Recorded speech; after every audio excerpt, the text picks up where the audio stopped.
Salut, bonjour à tous. Merci de nous choisir sur Canal 3 Bénin. Bienvenue dans votre matinale Actu Matin. Installez-vous confortablement et bien. Dans un instant, nous allons parcourir les gros titres de la presse nationale comme à nos habitudes. Ce sera la une des journaux avec Wakab Ali Para avant de retrouver en fin d'édition Asion Kanye Asion pour la revue de presse. Vous aurez votre mini-journal ce matin avec William Cliquin qui reviendra donc sur l'actualité du moment. Au forum de discussion, il sera question donc de cet événement que nous attendons de vivre en République du Bénin ce jour du côté du Palais des Congrès de Cotonou.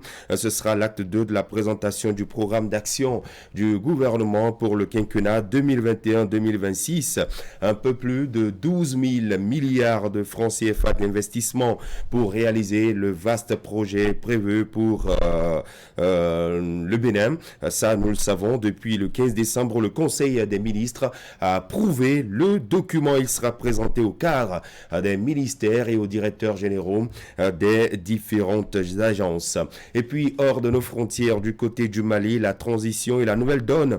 Après les assises nationales, une dizaine de partis politiques et la CEDEAO rejettent la durée de 5 ans voulue par le gouvernement. Pour le médiateur de la CEDEAO, une transition de 5 ans ne passe pas. On reviendra donc sur cette actualité qui défraie la chronique du côté du Mali. Et puis dans la suite, vous aurez en nouvelle diffusion votre brique en immersion avec cette incursion de Wouliat Sanoussi et de Moufid Sabouran dans un atelier de fabrication de produits. On parlera donc de la vannerie ce matin avec le savoir-faire de Charlemagne Humbidji. Merci de nous choisir. Installez-vous, la météo.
LBM, notre passion vous transporte. Dans la suite de la matinale, vous aurez donc votre bulletin de l'information avec William Cliquet. Dans les titres, on continue de parler des fêtes de fin d'année qui se poursuivent de la plus belle des manières pour les femmes de Zonkon. Elles ont bénéficié de plusieurs vivres de la part du chef de leur arrondissement en guise de cadeau de fête. Nous sommes là, dans la commune de Djidja, où nous vous emmènerons voir la joie de ces femmes. Et puis le site qui accueille Wemer oui, cette année est encore en aménagement, mais le président du comité d'organisation rassure de l'effectivité du lancement officiel dimanche prochain, cette 13e édition de la fête identitaire des ressortissants de la vallée de l'Ouémé va se tenir à Dangbo sur un espace de plus de 10 hectares pour assurer les conditions sanitaires anti-Covid. Rien n'est à craindre, nous a dit Antoine Bonou, que vous entendrez dans une poignée de secondes, la une des journaux.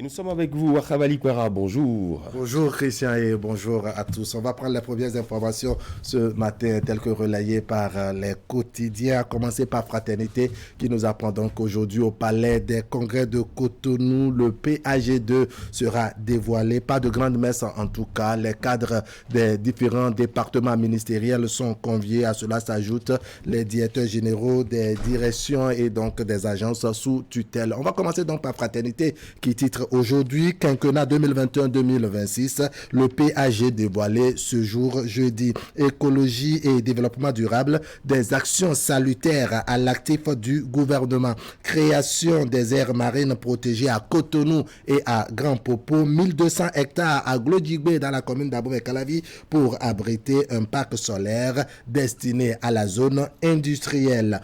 Cannes 2021, décryptage des forces en présence dans les groupes C et D. Et puis Festival international de Porto-Novo, 3 nouvelles places vaudou à rénover par l'association culturelle Wadada.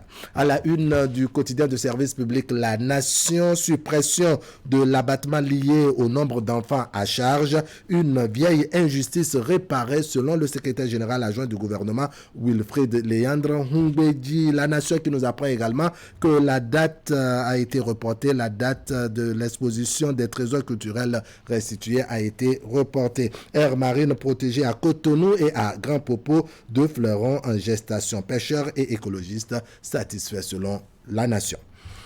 Quotidien La Cloche, sécurisation de la mangrove et des ressources halieutiques, bientôt des aires marines protégées à Cotonou et à Grand Popo. La Cloche qui nous apprend que la ministre Tony Fodé Mewanou a lancé la caravane de 10 jours dans tout le Bénin, caravane relative au changement de comportement social chez les femmes, les adolescentes et garçons futurs maris.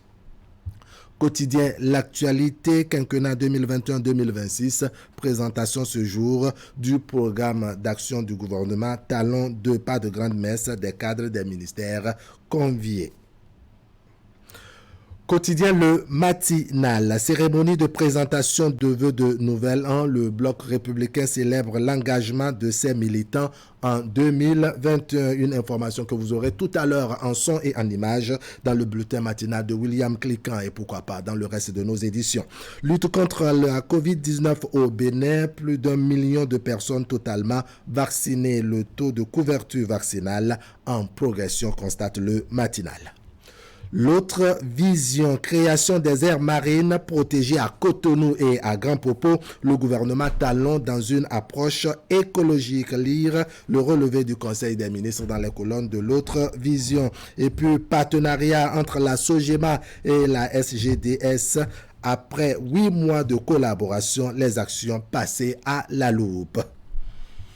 Info matin, rentrée radiophonique à la SOGEMA. Armand Gansel, le directeur général, pose les bases d'une radio compétitive. On aura également cette information en son et en image tout à l'heure dans le bulletin de William Cliquant. Spéculation agricole au Bénin, le soja, nouvelle poule aux œufs d'or des producteurs. L'Indépendant, indice 2021 d'ouverture sur les visas, le Bénin premier en Afrique. Et puis air marine protégée, le gouvernement dans une logique écologique. L'événement précis qui précise donc que Talon met le pied sur l'accélérateur en ce qui concerne la réalisation du programme d'action gouvernemental du second quinquennat. Et puis entretien avec Eugène Dosoumou, le président Patrice Talon est un homme qui reste cohérent dans tout ce qu'il dit. Dynamisme Info, jurant être avec lui mais n'agissant pas comme tel, les amitiés politiques que Patrice Talon devra chercher à défaire. Et puis adresse à l'occasion du Nouvel An, le préfet Megbedji plus qu'engagé pour la protection, en l'occurrence la protection des filles. Afrique Express, extension de la zone économique spéciale de Glo-Djibé, le gouvernement dans une vision futuriste. Le leader du jour, pour finir, Christian Dandedjan, projet de parc solaire et d'extension de la zone économique spéciale de Glo-Djibé, le gouvernement acte la réalisation des études de relevé et d'évaluation des biens impacté. Voilà, Christian, tout rapide des parutions ce matin avec Fraternité qui, comme beaucoup d'autres parutions, nous apprennent donc que le PAG sera dévoilé aujourd'hui au Palais des Congrès de Cotonou. Il n'y aura pas de grand-messe, il n'y a que les cadres des ministères et les directeurs généraux des agences sous tutelle qui sont conviés. Justement, c'est un rendez-vous à prendre et nous y reviendrons tout à l'heure au forum de discussion. On aura donc à échanger autour de ce programme d'action du gouvernement dont on connaît déjà une bonne partie du contenu et le document sera véritablement dévoilé aujourd'hui. Et puis dans la suite du programme matinal, vous aurez en fin d'édition votre revue de presse et justement les journaux ce matin nous apportent les informations sur la pandémie du coronavirus, le cas du Bénin du 12 septembre 2021 au 5 janvier 2022. Notre pays, le Bénin, est passé de 146 à 161 décès, nous précise ce matin le quotidien Fraternité. Il y a donc 538 cas actifs pour un total de 25 522 cas confirmés, dont 24 823 guéris contre 21 450 cas confirmés en septembre dernier. C'est-à-dire que le mal se répand de manière silencieuse et à ce sujet, il est porté à l'attention des populations qu'elles doivent, et ce, immédiatement appeler le numéro vert, le 136, en cas d'apparition de symptômes. Et puis, exposition des trésors culturels du Bénin. On rappelle que la date est reportée. L'exposition est maintenue, mais la date est reportée. Ce sera du 19 février 2022 et au 17 mai 2022. Ce sont des précisions qui sont apportées par Wilfrid Léon Rongbeji, porte-parole du gouvernement. Merci de nous choisir. La suite de la matinale avec William Cliquant pour le bulletin matinal de l'information. Attention, attention, la Covid-19 continue de sévir. Pour vous protéger et protéger les autres, vaccinez-vous. Vous êtes âgé de 18 ans et plus, vous pouvez recevoir les doses de vaccins contre la Covid-19. Vous avez 12 ans et plus, le vaccin Pfizer peut vous être administré. Alors faites le geste qui sauve. Rendez-vous dans les postes de vaccination implantés dans les formations sanitaires de votre arrondissement et de votre commune ou appelez le 136 pour tout renseignement. Les vaccins contre la Covid-19 sont sûrs, efficaces et gratuits. Pour tout savoir sur l'épidémie de coronavirus au Bénin, rendez-vous sur le site web www.gouv.bj/coronavirus. Ceci est un message du gouvernement de la République du Bénin.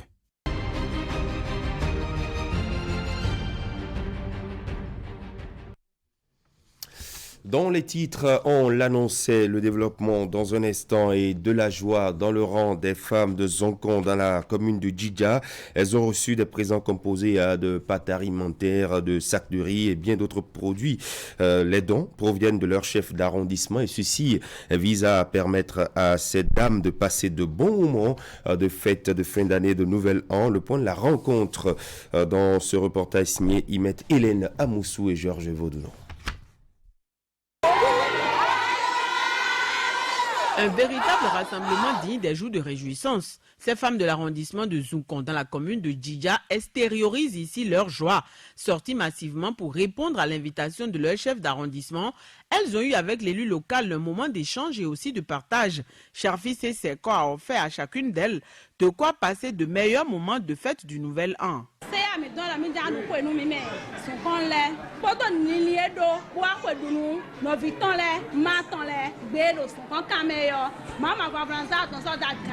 Eta mi me tolo arrondissement su konton me esuku ha mi su kwabo gege o se a de su tundo nyonu hore nu me chiche jiwe no Mi force ça tegbe we debu nous hein.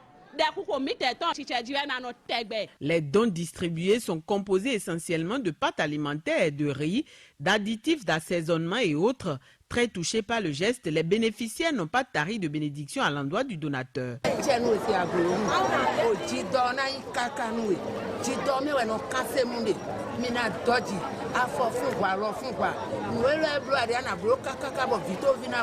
En plus de semer de la joie dans le cœur de ces femmes, l'acte de générosité du donateur témoigne également de la solidarité. L'année qui tire vers sa fin a été quelque peu tumultueuse selon l'élu local et il convient néanmoins de maintenir la convivialité afin de faire perdurer les liens de fraternité. J'ai rassemblé toutes les femmes de mon arrondissement juste pour leur souhaiter bonne fête, leur présenter mes vœux du nouvel an et leur dire que je suis toujours derrière eux.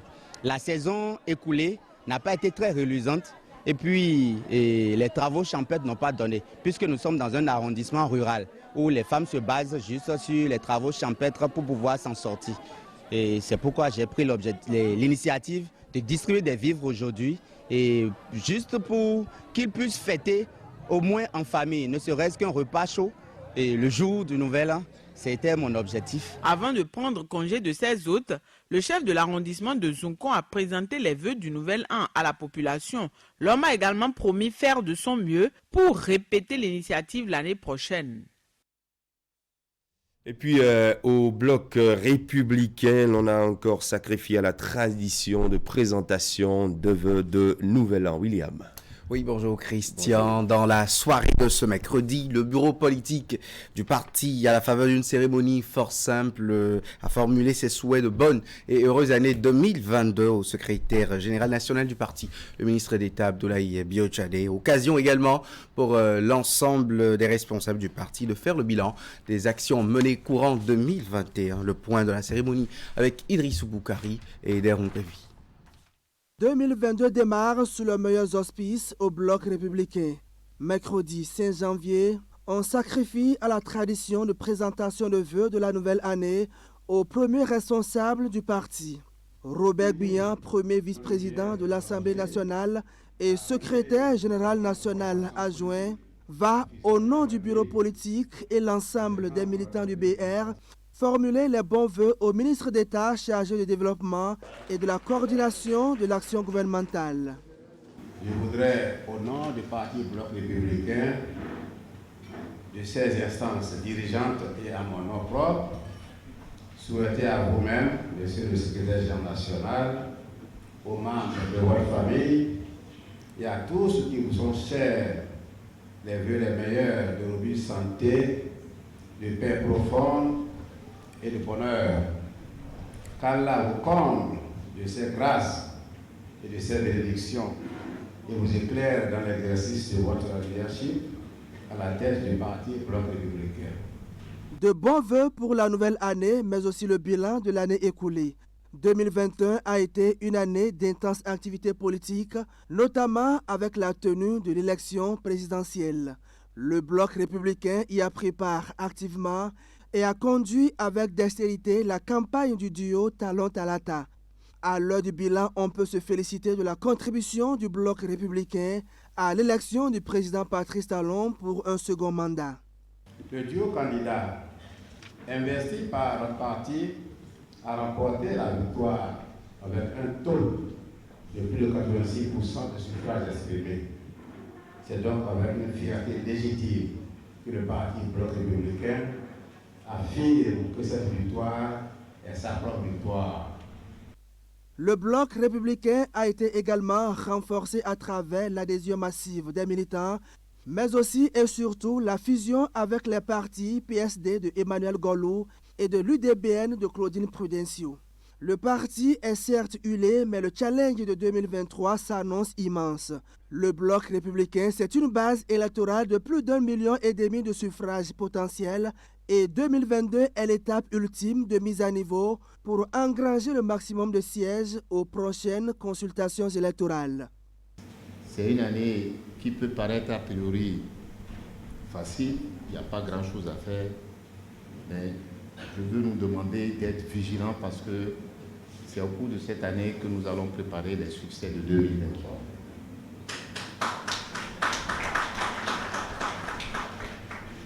Je veux prendre le défi que le général Biya nous a lancé en nous permettant des wagons de Parakou jusqu'à Porto-Novo. Mais pour remplir ces wagons, il nous faut du travail dans chacune des circonscriptions. Et ce travail-là, il commence aujourd'hui. Il a commencé avec la mise en place de nos structures décentralisées. Je souhaite qu'il se termine dans la bonne ambiance pour que dans chacune des circonscriptions, on puisse boucler les opérations de mise en place des structures décentralisées sans difficulté. Quelques heures avant la cérémonie de présentation de vœux de Nouvel An, le bureau politique du Bloc républicain a tenu sa session budgétaire à son siège à Cotonou. Occasion indiquée pour présenter le rapport d'activité 2019-2020.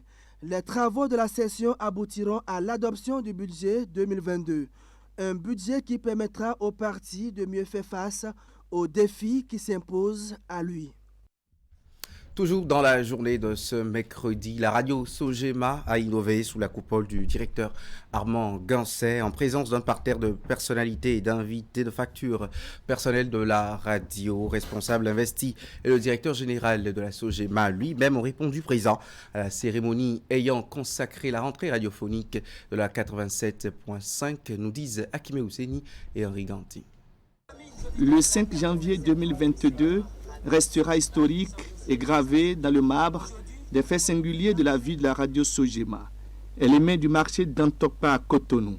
Elle est sous administration de la Sogema, la société de gestion des marchés autonomes, et Armand Gansset, le directeur, rêve d'une radio prospérante, innovante et inscrite parmi les meilleures dans le paysage médiatique béninois. Pour ce faire, il faut changer de paradigme et la rentrée radiophonique de ce 5 janvier vient corroborer une vision déjà implémentée par le premier responsable de la Sogema.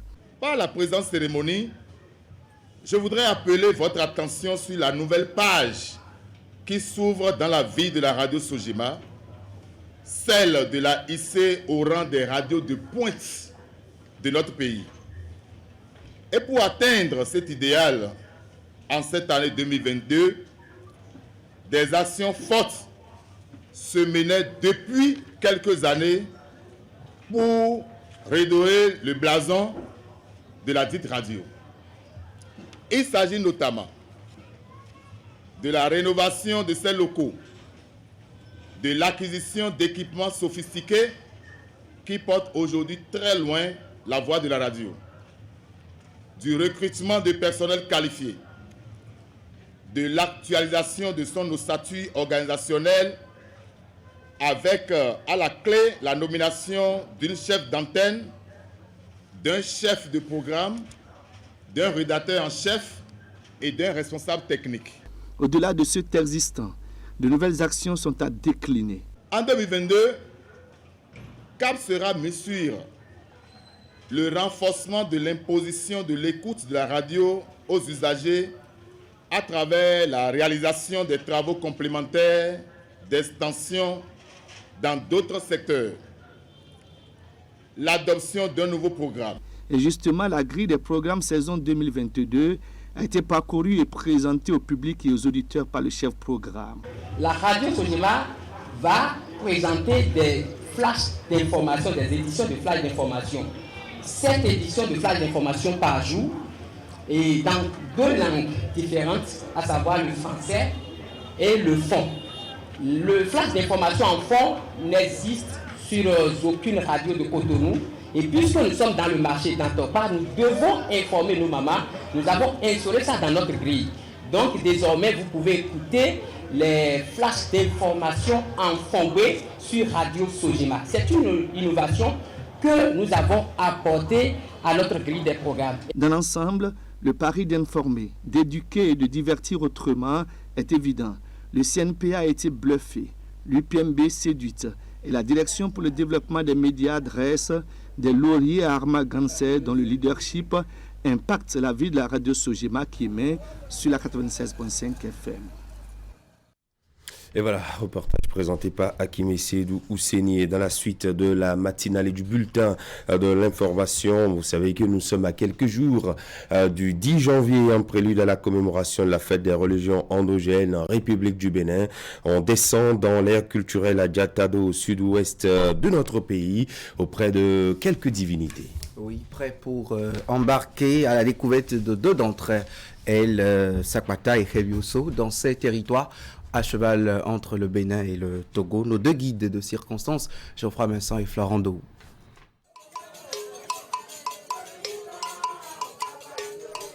Raramé est un village de Kmenou, un arrondissement de la commune d'Atimé, dans le département du Mono, au sud-ouest du Bénin. Il nous offre son hospitalité avec à l'accueil quelques-uns de ses bras valides, adeptes des religions endogènes.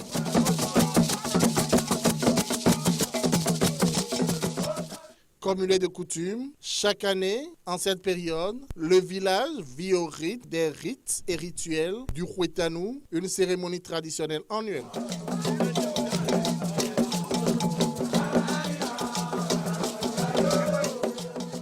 En cette occasion, plusieurs divinités du panthéon vaudou font l'objet d'invocations, de libations, de prières et d'offrandes. Parmi eux, le vaudou Sakpata. Autour de moi, vous voyez des vaudoucis qui sont pieds nus. Si vous voyez en plus à leurs pieds un collier, sachez qu'elles sont des adeptes du vaudou Sakpata. Elles sont vêtues de paille avec à leur cou des colliers de kori. Togbe Yedi est le président de la communauté nationale du culte vaudou du Bénin, CNCVB Racine, section Atiémé. Il nous ouvre également ses portes pour nous amener à la découverte du vaudou Sakpata, une des divinités à qui il fait allégeance.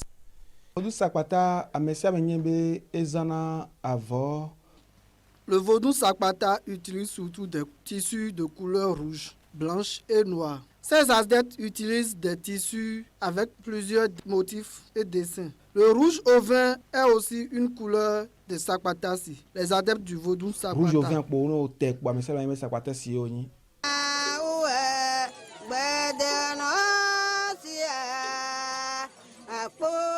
Divinité d'origine Yoruba, le vaudou Sakpata est connu partout où il a été implanté comme dieu de la variole. Mais au Bénin et au Togo, s'est développée une tradition qui en fait aussi le dieu de la terre. Sakpata, c'est la terre.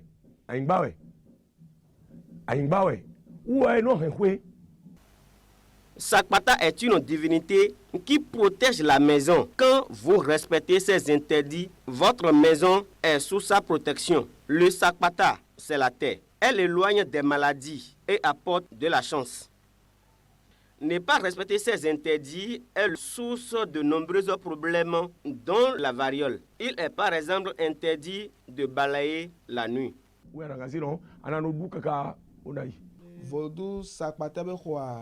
Nos ancêtres construisaient comme temple pour le Sakpata un logement en paille. Comme de nos jours, nous n'avons pas assez facile au chendran, nous utilisons des feuilles de tôle. Il faut juste laisser une ouverture au-dessus du toit.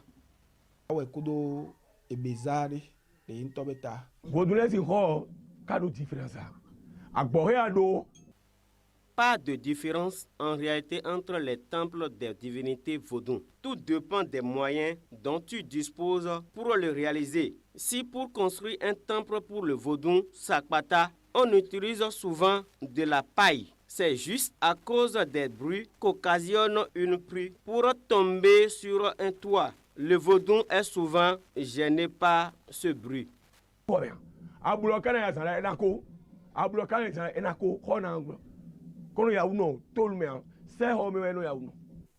Cet attelage et cette figure ne vous disent probablement rien. Et pourtant, ils représentent l'une des divinités du panthéon vaudou dont les faits et les mythes sont légion. Il s'agit du vaudou Khebioso. Au Bénin et au Togo, il est associé à l'éclair. Il est le dieu du feu ou du tonnerre.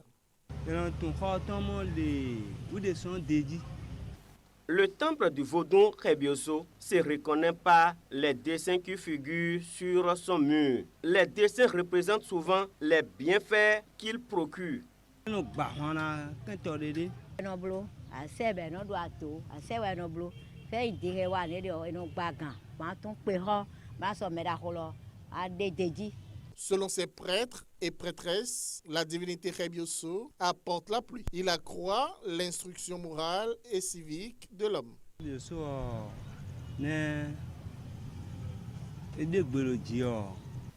Quand le tonnerre gronde, nous avons la preuve que le Dieu Rebioso est avec nous. Il nous surveille et nous protège contre la sorcellerie, les maladies et autres. Il te protège contre celui qui veut te faire du mal et tue les voleurs. Allez, mino wason kwende da gbe si anson. E wudo e ai ka afaro de amedaliji. Ya ai kamera foto ai do wa bro nu ale na. Wa kwa de na wo mi no ko. Ba kan la mo fifa. We gbe aton bo mo bo wa kwa de do de. Akan le mo deji lo. Amo deji lo ana pa gbe na me la ho lo.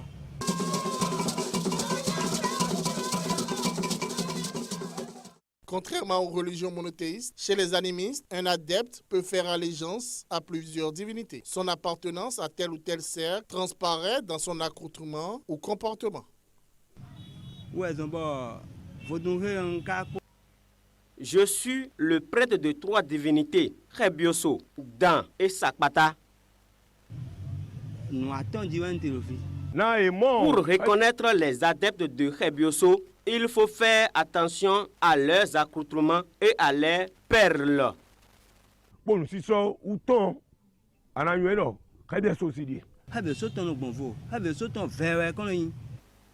La couleur rouge est celle de la divinité Rebioso. La couleur blanche est pour la divinité Dan.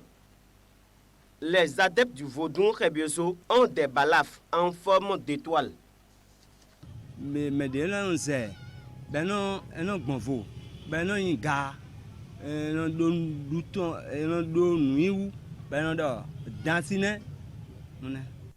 dans l'univers des religions endogènes au Bénin, l'adoration d'une ou de plusieurs divinités joue un rôle très important dans la vie des adeptes. Selon eux, ils leur offrent protection, chance et bonheur.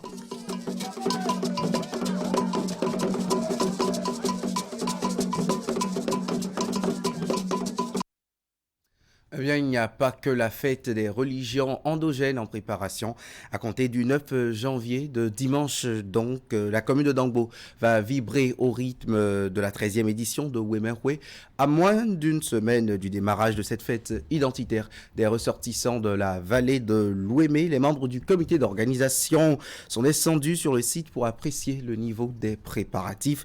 Les précisions sur le niveau d'avancement avec Antoine Bonou, président du comité d'organisation. Cette descente sur le site fait partie de notre programme en ce qui concerne l'organisation de Wemerwe. Wemerwe, on ne se lève pas de jour au lendemain pour réussir l'organisation. Nous avons un programme et c'est ça qu'on est en train d'exécuter. Il y aura encore une autre descente. Cette descente nous permet de voir le niveau du nettoyage du site et de régler les problèmes afin de tout caler pour le lancement de Wemerwe le dimanche. Nous avions tenu plusieurs réunions avec des autorités. Et vous savez, la période actuelle, il y a Dame Covid qui sévit. Donc il faudrait quand même avoir un site spacieux, un site où l'air circule, un site où même s'il y a du monde, on ne sera pas confiné. Et vous convenez avec moi que ce site est approprié pour les manifestations. Je disais 4 hectares, mais là, nous avons près de 10 hectares. Et nous pouvons nous retrouver à 5, à 10, l'air circule bien. Bien, on met nos masques, on prend les mesures barrières, les gestes barrières, on respecte. Et on va fêter dans la lutte contre le Covid. C'est pourquoi nous sommes venus revoir le site et prendre les dispositions, c'est-à-dire comment mettre les bâches pour que les bâches ne soient pas proches l'une de l'autre, comment organiser les ressortissants, la population pour respecter notre engagement vis-à-vis de la lutte contre le Covid. En dehors de ça, il y a d'autres ingrédients. Et nous voulons servir de leçon pour que, s'il y a d'autres manifestations, que les gens se servent de notre expérience pour organiser dans la lutte contre le Covid. Wemekwe n'est pas né hier. Wemekwe est une organisation bien structurée. Et par rapport à ça, on se prépare des mois durant. Et pendant la préparation, nous prenons des contacts.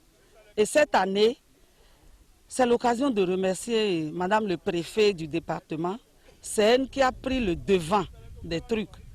Et sur le plan sécuritaire, nous avons rencontré les responsables à divers niveaux. Et chacun sait comment jouer sa partition. Au niveau des routes, sur le site, au niveau des parkings, tout est bien structuré. En venant à Wemekwe, soyez rassurés que votre sécurité est garantie. Que ce soit sur la voie, que ce soit sur le site, que ce soit autour du site, vous êtes sécurisés. À l'instant, les précisions des membres de l'association Wemekwe sur l'organisation de la 13e édition de cette fête identitaire. Et c'est tout pour le bulletin matinal de ce jeudi. Voilà, recevez mon merci, William Cliquant. Très bonne journée. Les sports.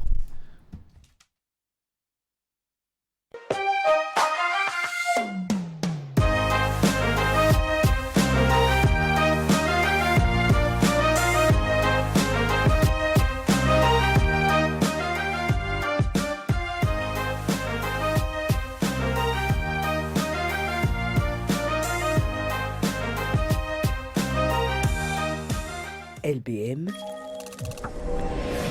notre passion vous transporte.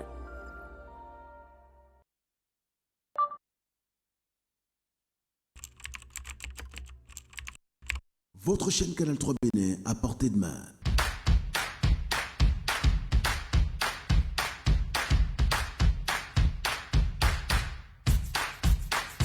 Découvrez désormais, depuis votre smartphone ou tablette, toute l'actualité nationale et internationale.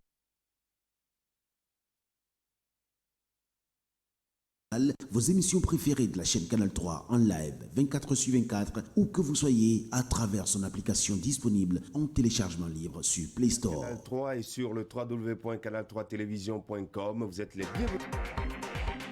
Canal 3, la passion de l'image.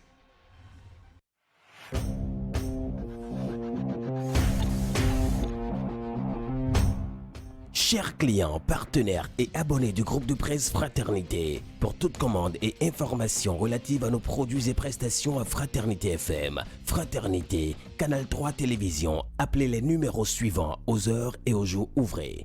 95 74 29 23, 95 74 29 25, 97 77 33 02, 96 61 13 30, 69 17 99 99, 69 23 55 55, 61 62 12 02, WhatsApp, email canal3benin@yahoo.com, info@canal3télévision.com, fraternitéfm@yahoo.com, fraternews@yahoo.com.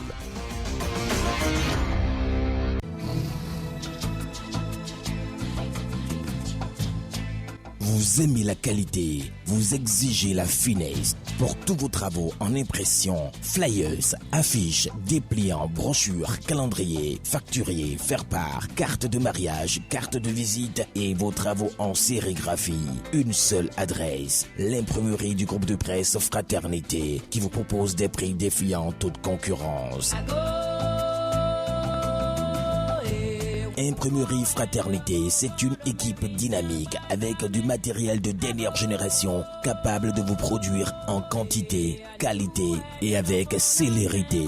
Imprimerie Fraternité, nous sommes situés à Ménotin dans l'avant de la station Sonacop. Contact 97 60 79 34 95 34 10 47. À l'imprimerie du groupe de presse Fraternité, la qualité est garantie.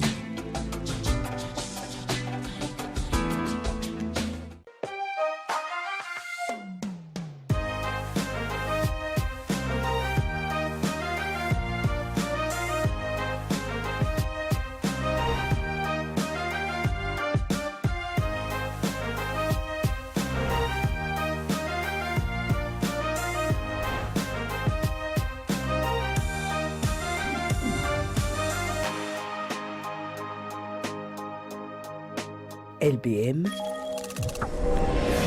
Notre passion vous transporte.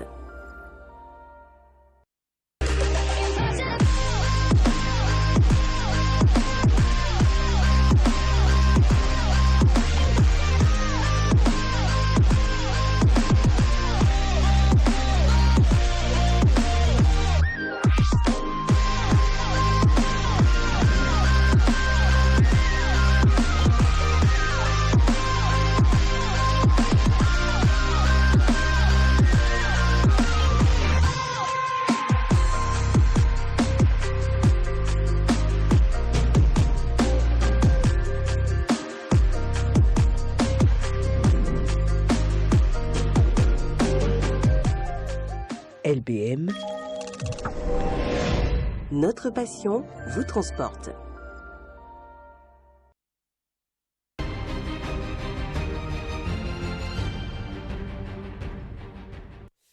Allez, nous sommes jeudi sur Actu Matin. On va faire le point de l'actualité sportive en République du Bénin. Et c'est avec Ali Moumouni, déjà installé. Bonjour Ali. Bonjour Christian. Allez, 12e journée de la Ligue Pro. La suite? Oui, justement, la 12e journée de la Ligue professionnelle, les rencontres prévues pour cette journée sont disputées depuis hier sur les différents stades du Bénin. Et donc, on donne les résultats. Donc, on commence par la zone A, donc la zone septentrionale. Il y avait donc Dynamo de Parakou qui était à domicile face à BKFC. Rencontre soldée, comme vous le constatez sur ce tableau, qui vous sera présenté sur le score d'un match, sur le score d'un but partout. Match, score de parité entre ces deux équipes. Panthère également et Damissa se sont séparés 2-2 à l'arrivée. Score 0 but partout. US Cavalier, l'Union sportive des Cavaliers de Niki, s'est imposé à domicile face à son adversaire venu de Djougou, donc Dynamique FC.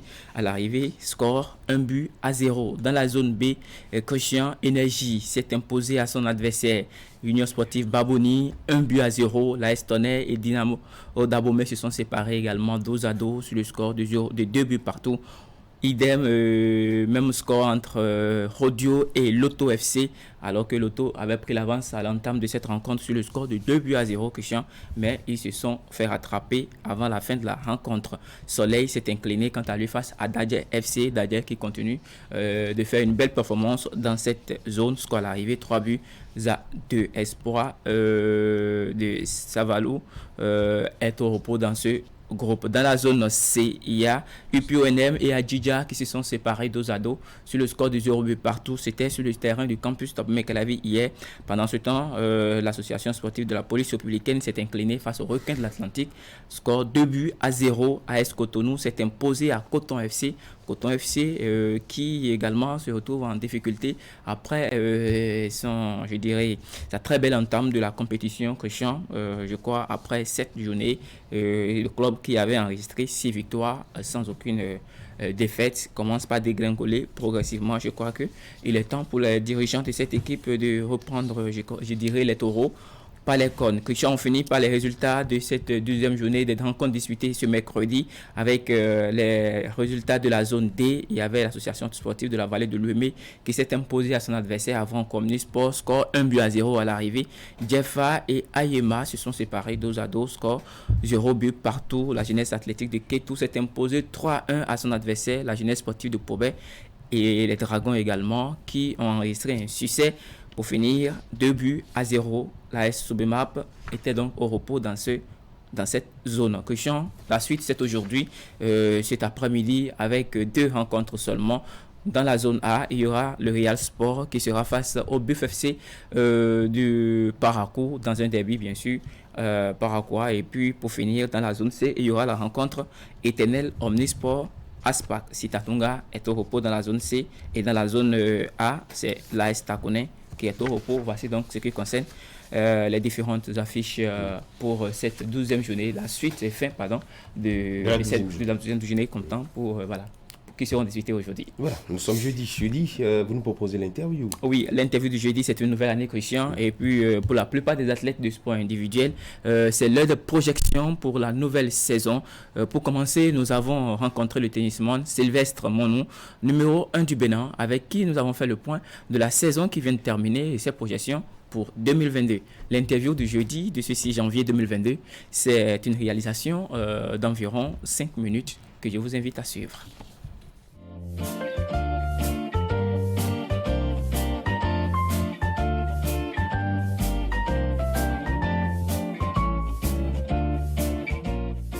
J'étais en Côte d'Ivoire en décembre dernier et c'est pour aller faire les tournois et pour garder la forme pour la Coupe Davis. Et là-bas, j'ai fait 2 tournois et je me suis entraîné j'ai fait 1 mois là-bas, j'ai fait 2 semaines d'entraînement puis 2 semaines de tournoi.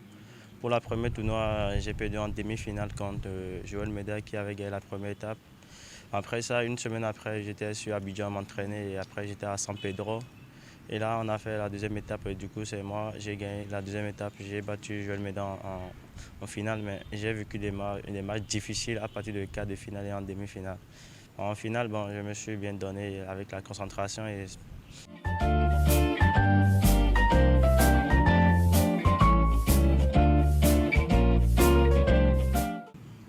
Pour le premier tournoi, j'étais un peu trop concentré dans le tournoi et j'avais un peu de stress. Et je ne me suis pas bien lâché.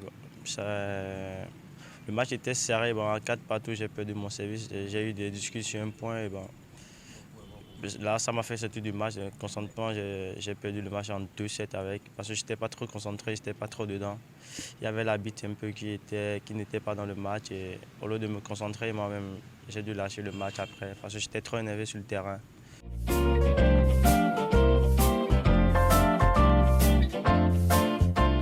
Ouais, bien sûr, mais c'est pas ce que je voulais. Je peux qu'accepter comme ça. Parce que pour la première, je m'attendais à faire la finale. J'ai dû perdre en demi-finale. En plus, le tableau, ça a été mal fait là-bas. On voulait corriger ça, mais ce n'était pas ce qui a été dit à la fin. On a dû jouer ça comme ça. J'ai dû perdre en demi-finale.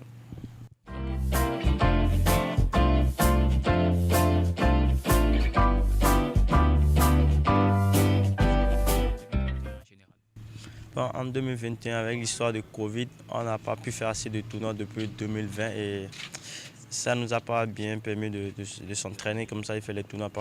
Être un joueur de tennis, tout le temps dans les tournois et s'entraîner chaque jour.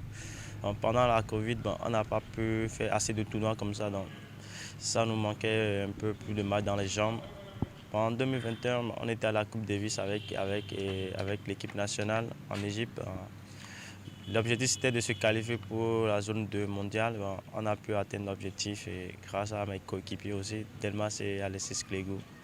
On était tellement en joie et on a fait plaisir au peuple béninois, aussi à la Fédération béninoise de tennis.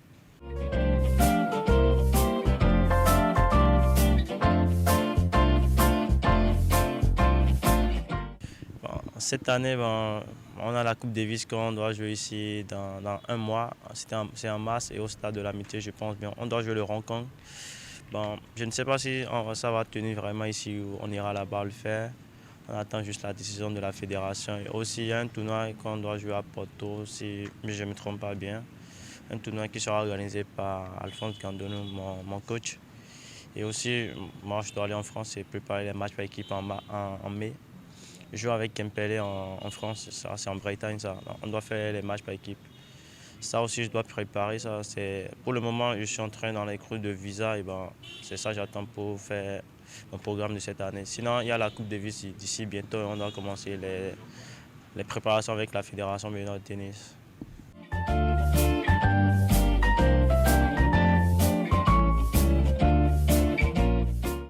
Là, je peux que dire actuellement, je suis dans ma forme actuelle et je me sens vraiment à l'aise et je sais que rien ne me manque pour le moment. Il suffit juste que je fasse un peu de tournoi et garder plus de forme pour pouvoir maintenir la forme pour la Coupe Davis et aussi pour les matchs par équipe en France et d'autres tournois, etc.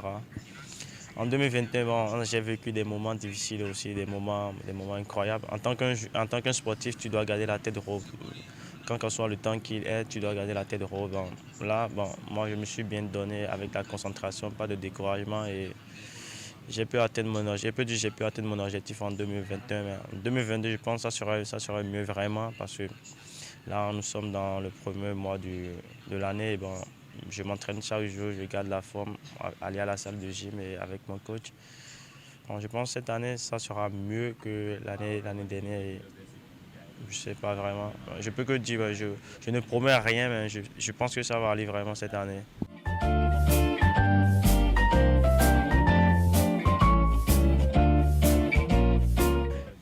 mon ambition, c'est de rentrer dans le top 300, 200.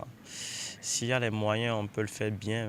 Pour le moment, on dit avec les moyens qu'on a, on fait les tournées un peu partout dans le monde, mais c'est pas encore ce qu'on voulait, quoi, mais on prie Dieu pour que ça nous donne un peu plus de moyens encore.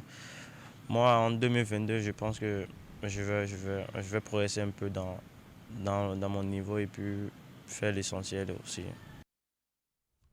Allez, à l'instant, Sylvestre Monou, numéro 1 béninois, et tennisman béninois, numéro 1 au plan national. Christian, vous l'avez bien entendu, ses ambitions, comme je le disais, les projections pour les sportifs individuels, bien sûr les athlètes de sport individuel, c'est souvent, c'est pour la plupart, c'est le début de l'année, c'est de faire une projection. Et pour lui, c'est de rejoindre si possible les 200 premiers au classement ATP cette saison. Je crois que c'est de bonnes augures. On lui souhaite très bonne chance. Très bonne chance, c'est beaucoup de courage. Hein. Merci à vous, Ali Moumouni. Rendez-vous demain vendredi. Avec les affiches du week-end. D'accord, merci. Ça démarre. Rendez-vous. Oui, justement, la CAN qui démarre. Demain, vous allez revenir sur tout ça. Ouais. Voilà. Merci beaucoup. Merci. Allez, vous restez avec nous. On va installer le plateau de la discussion. Attention, attention, la Covid-19 continue de sévir. Pour vous protéger et protéger les autres, vaccinez-vous. Vous êtes âgé de 18 ans et plus, vous pouvez recevoir les doses des vaccins contre la Covid-19. Vous avez 12 ans et plus, le vaccin Pfizer peut vous être administré. Alors faites le geste qui sauve. Rendez-vous dans les postes de vaccination implantés dans les formations sanitaires de votre arrondissement et de votre commune ou appelez le 136 pour tout renseignement. Les vaccins contre la Covid-19 sont sûrs, efficaces et gratuits. Pour tout savoir sur l'épidémie de coronavirus au Bénin, rendez-vous sur le site web www.gouv.bj/coronavirus. Ceci est un message du gouvernement de la République du Bénin.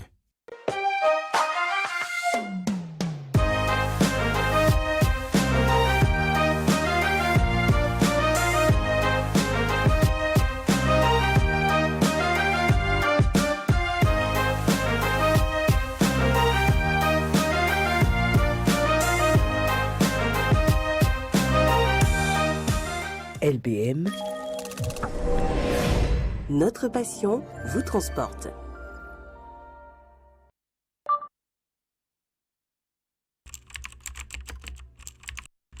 Votre chaîne Canal 3 Bénin à portée de main.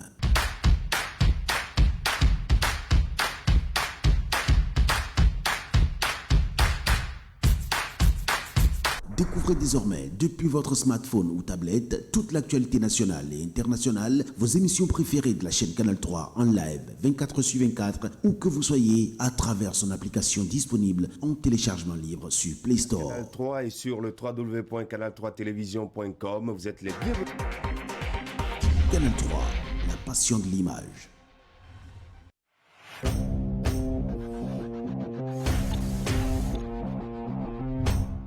Chers clients, partenaires et abonnés du groupe de presse Fraternité, pour toute commande et information relative à nos produits et prestations à Fraternité FM, Fraternité, Canal 3 Télévision, appelez les numéros suivants aux heures et aux jours ouvrés. 95 74 29 23, 95 74 29 25, 97 77 33 02, 96 61 13 30, 69 17 99 99, 69 23 55 55, 61 62 12 02, WhatsApp, email canal3bénin@yahoo.com, info@canal3télévision.com, fraternité_fm@yahoo.com, fraternews@yahoo.com.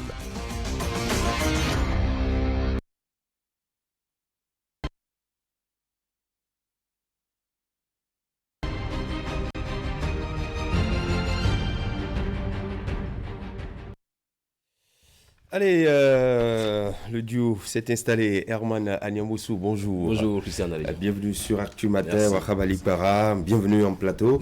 Oui, on va commencer par cette actualité que nous attendons de vivre au Bénin, et notamment à Cotonou, du côté du Palais des Congrès. C'est en effet aujourd'hui que le gouvernement va présenter au cadre des ministères et aux directeurs généraux des agences qui qui ont en charge le pilotage de certains projets du programme d'action du gouvernement, le programme d'action du gouvernement de il y a 5 ans, en décembre 2016. Eh bien, on a assisté à la présentation en grande pompe du programme d'action du gouvernement qu'on qualifiera du PAG1.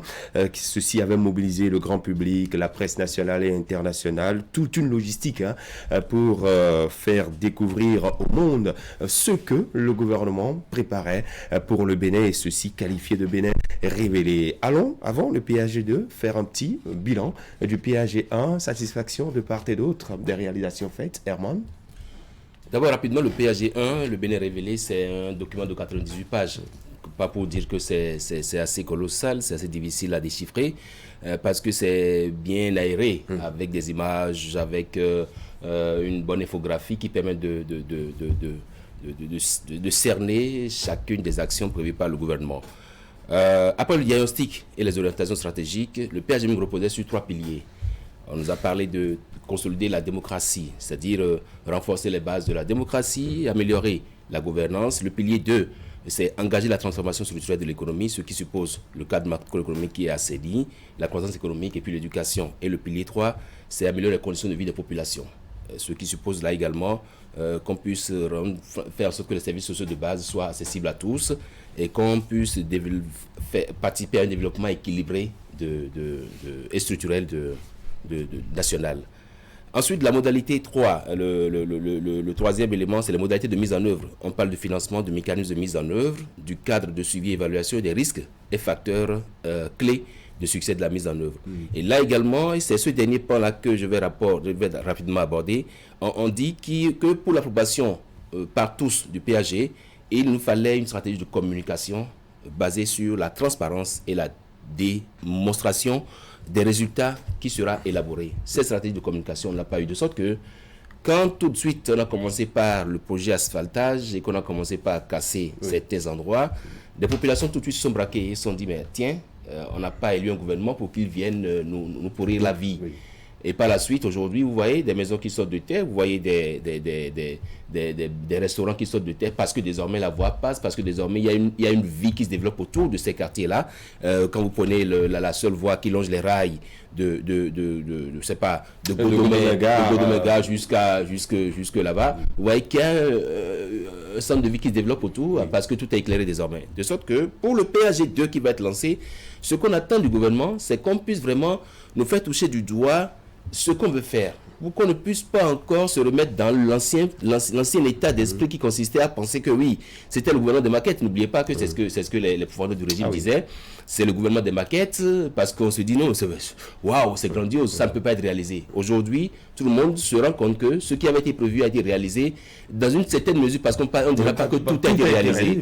Je prends le cas par exemple de la construction de l'aéroport de Glo-Djigbe, qui devrait en même temps créer de l'emploi, qui devrait faire désormais que notre pays soit désormais visité par des cargos, des avions d'une certaine contenance. Disons qu'on devienne un hub sous-régional et tout et tout. Je pense que à ce niveau, on nous a dit que c'est reporté. On attend toujours de voir si ça va être contenu dans le PAG2. Je pense que le PAG2, on attend beaucoup du PAG2, mais on attend également qu'on nous fasse un petit bilan du PAG1 et qu'on nous dise, attention, ce qui a été prévu, on n'a pas atteint ce niveau, voici ce qu'on a fait et voici ce qu'on prévoit faire pour le PAG2.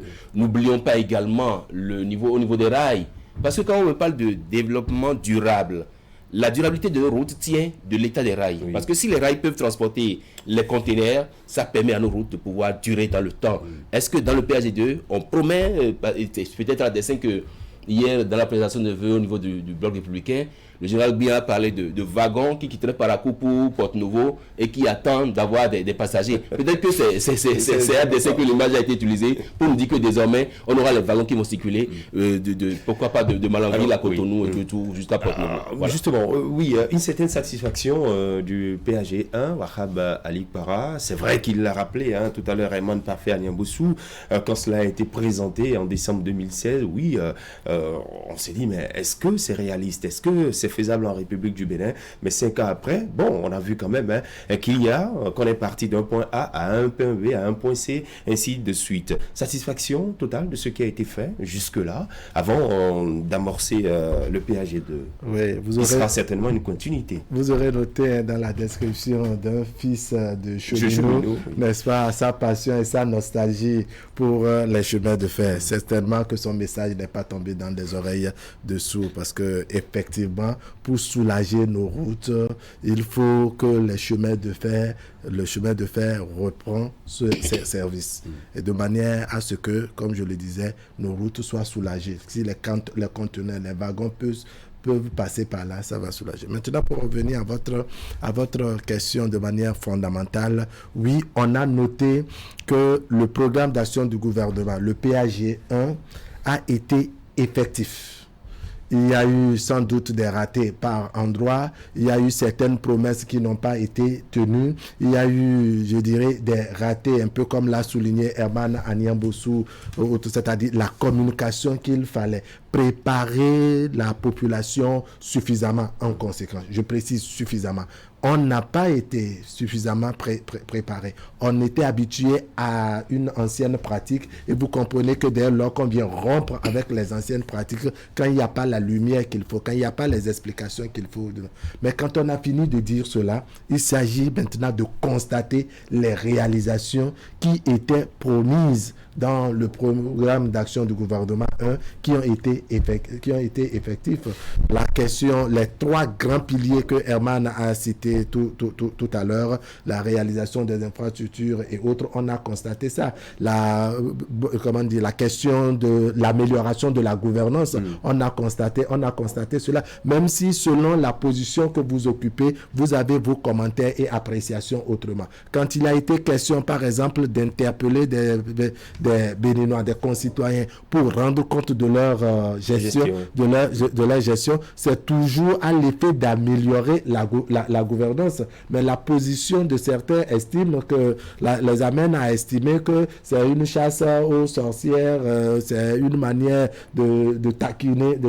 Non, je pense que c'était une mesure qui visait, attirer les oreilles à ceux qui transforment leur propre poche, les caisses de l'État en leur propre poche. Ce qui était destiné à la caisse de l'État reviennent atterrissent dans leur poche. C'est pour les décourager. Et décourager ceux qui, dans l'ombre, sont tapis et qui souhaitent faire la même chose. Vous n'êtes pas sans savoir que quand on nommait les gens par le passé, il s'agissait, et vous célébrer cette nomination. Voilà, et vous vous supprenez en même temps de savoir quelqu'un qui jouait belote avec vous et qui nouvellement est nommé a eu suffisamment de moyens, n'est-ce pas, pour remplir les bâches dans son village, pour faire déplacer les maires et autres. D'où venaient ces financements-là, qui pourtant dans le budget n'étaient pas officiellement prévus. Donc il y avait de quoi s'interroger. Maintenant, la question de la démocratie, chacun a son commentaire à ce niveau, parce que la démocratie aussi ne rime pas avec la pagaille. On pense que la démocratie, c'est ne pas envoyer les gens en prison. La démocratie, c'est aussi se permettre d'insulter, de vilipender un chef d'État qui pourtant est en exercice. Je pense que on a chacun à ça, selon sa position et sa compréhension, son interprétation des choses. Maintenant, on est à l'étape du PAG2 et c'est ce qui est intéressant. Ce serait quelque peu maladroit, à ma foi, n'est-ce pas, de ne pas tirer leçon du programme d'action du gouvernement. De son exécution, de tout ce qui a été fait. Voilà, ce qui a été exécuté. Tirer leçon également des ratés. Pourquoi certains chantiers, par exemple, n'ont pas été abordés? Pourquoi certains chantiers ont été abordés et qui, selon le délai, n'ont pas été respectés? Moi, je me souviens du ministre du cadre de vie qui, je ne me souviens pas exactement de la date, mais qui disait qu'à la date, en tout cas avant la fin du premier quinquennat, que tous les programmes, en tout cas relevant de son département ministériel, tout sera achevé. Je crois qu'il aura changé de discours aujourd'hui, parce qu'effectivement, tout n'a pas été achevé. Beaucoup de choses ont été faites, à la grande surprise, n'est-ce pas, des populations des Béninois, mais il y a des endroits à parfaire, et donc, comme je le disais, il faut une synthèse du PAG1, n'est-ce pas, qui le 2 est, ma foi, une continuité, parce que c'est une chance que le régime revienne et puisse poursuivre, c'est-à-dire nous débarrasser des éléphants blancs. C'était une promesse aussi, ne pas laisser d'éléphants blancs à la fin du premier quinquennat. On a eu des chantiers qui n'ont pas été achevés. C'est donc une chance pour le régime en place de pouvoir achever tout cela et apporter de nouveau. Je pense qu'il y a des innovations qui sont contenues dedans. Il n'y aura pas de grande messe, comme je le disais tout à l'heure à la une, lors de la une des journaux. Ce sont les cadres des différents départements ministériels qui sont conviés. Il y a les directeurs généraux des agences sous tutelle, tous chargés de l'exécution de ce programme d'action du gouvernement. Ils seront clairement briefé de comment la stratégie à mettre en œuvre pour que le PAG2 soit concrètement... Justement, on est curieux de savoir le contenu de ce PAG2, même si dans une certaine mesure on se dit que ça sera une continuité. C'est vrai qu'il y aura également de nouveaux chantiers qui vont entrer en jeu. Le gouvernement qui pense qu'à la fin du quinquennat, il y aura environ un peu plus de 12 000 milliards de francs CFA d'investissement au profit donc de notre pays et de son développement.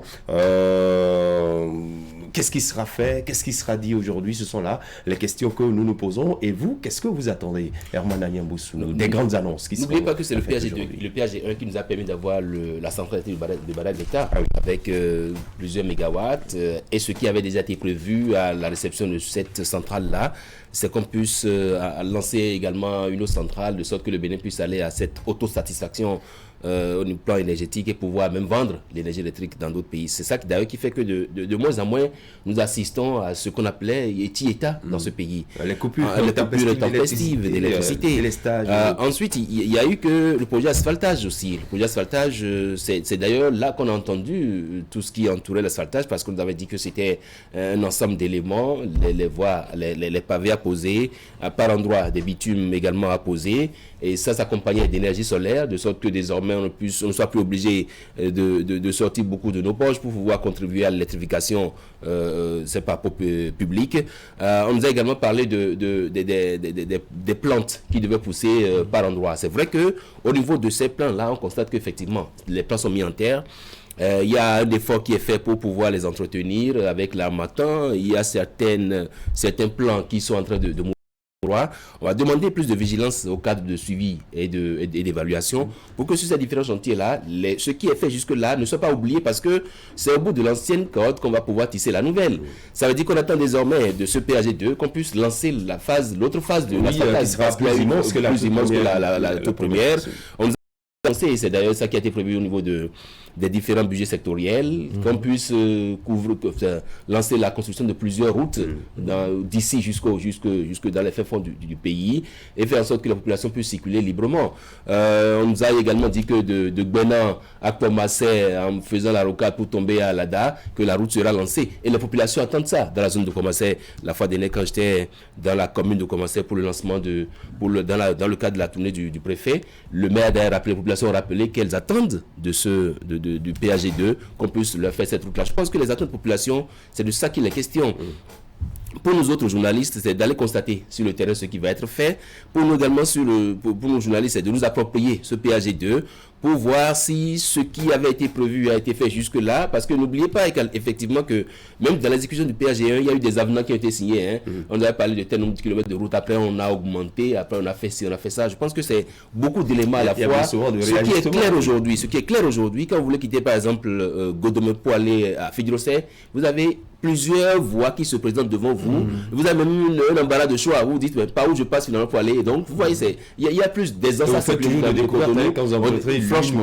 Franchement, on nous a également dit qu'il y aura vers la plage là-bas une route qui va permettre désormais de circuler en vague, de faire comme c'est pas comme ce qui est sous l'échangeur ici, où sauter comme de petits rats. Non, je pense que c'est assez ambitieux. Mais là, on attend de voir, puisque quand on parle du Bénin révélé, est-ce qu'on va nous annoncer le Bénin des Lumières est-ce qu'on va nous annoncer un autre Bénin? On attend de voir sur lequel nous va porter ce PAG2 là. Voilà, les attentes, c'est les attentes et nous attendons véritablement. Oui, Wakab Ali Para, on va poursuivre nos échanges de ce matin avec ces chiffres. Et là, nous allons parler de la pandémie du coronavirus du 12 septembre 2021 au 5 janvier 2022. On nous a fait un point et on évoque le fait que notre pays, le Bénin, est passé de 146 cas de décès à 161 cas et il y a 538 cas actifs pour un total de 25 522 cas confirmés, dont 24 823 guéris contre 22 450 cas confirmés en septembre dernier.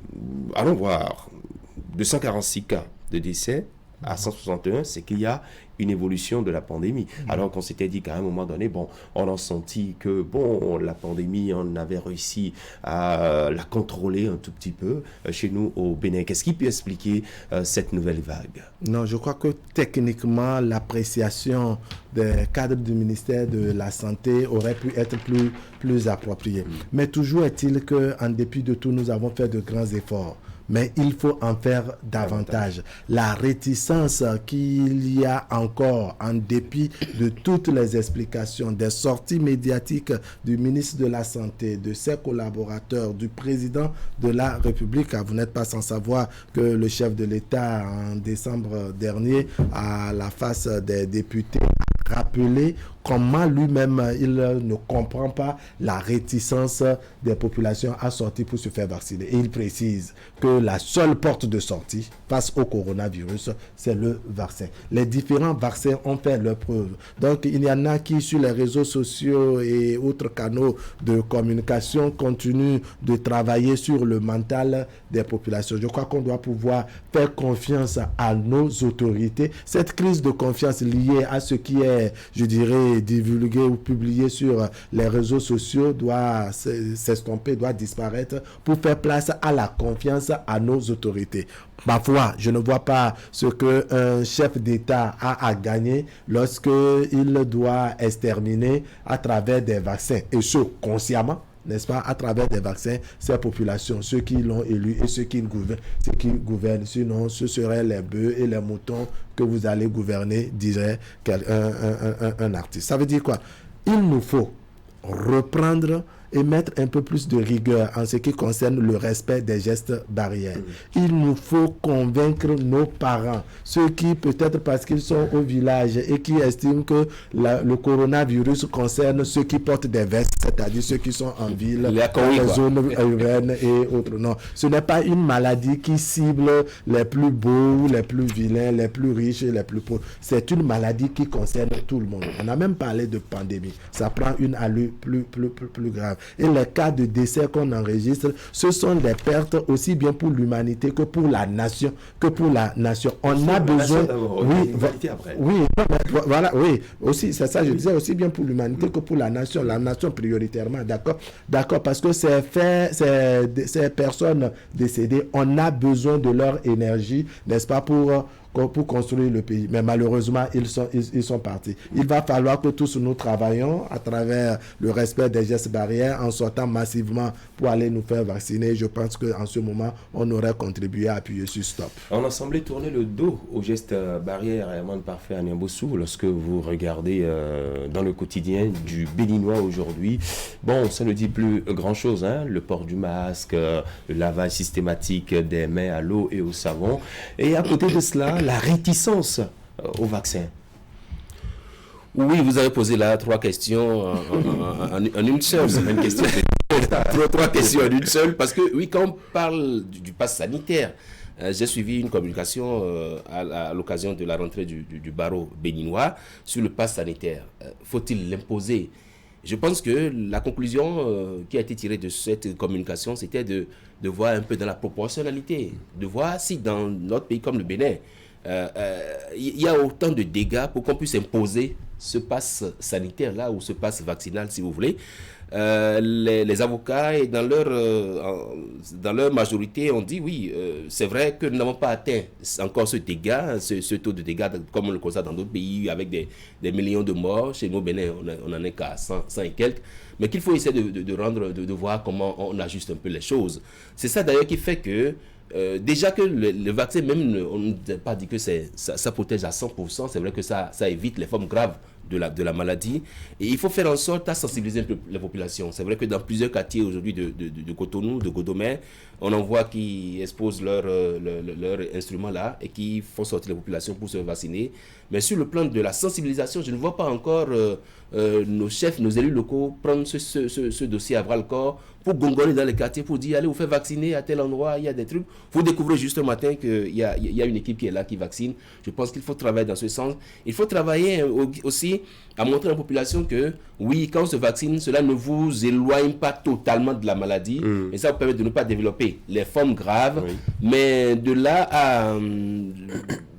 à l'imposer au point d'en faire un truc, je pense qu'à ce niveau on peut toujours le voir. Alors, qu'est-ce qui peut expliquer? Non, mais sur cet aspect, moi je ne suis pas totalement d'accord avec Herman, ni avec les éléments du barreau. Je pense que le gouvernement est dans une stratégie de prévention. On ne va pas attendre qu'il y ait suffisamment d'hécatombes avant de se lever. On ne va pas attendre qu'il y ait suffisamment de dégâts, c'est-à-dire constater que la situation est dramatique avant d'imposer le pass sanitaire et autres. Non, on est tous conscients, n'est-ce pas, pour le peu qu'on ait la chance d'aller à l'école, on est tous conscients de la gravité du mal. Les questions de sensibilisation ont été faites, ma foi, suffisamment, même s'il ne faut pas s'arrêter en si bon chemin. Les chefs religieux, les tenanciers de couvents et autres ont été associés. À Ouida, par exemple, moi j'ai vu sur la télévision nationale Dagbo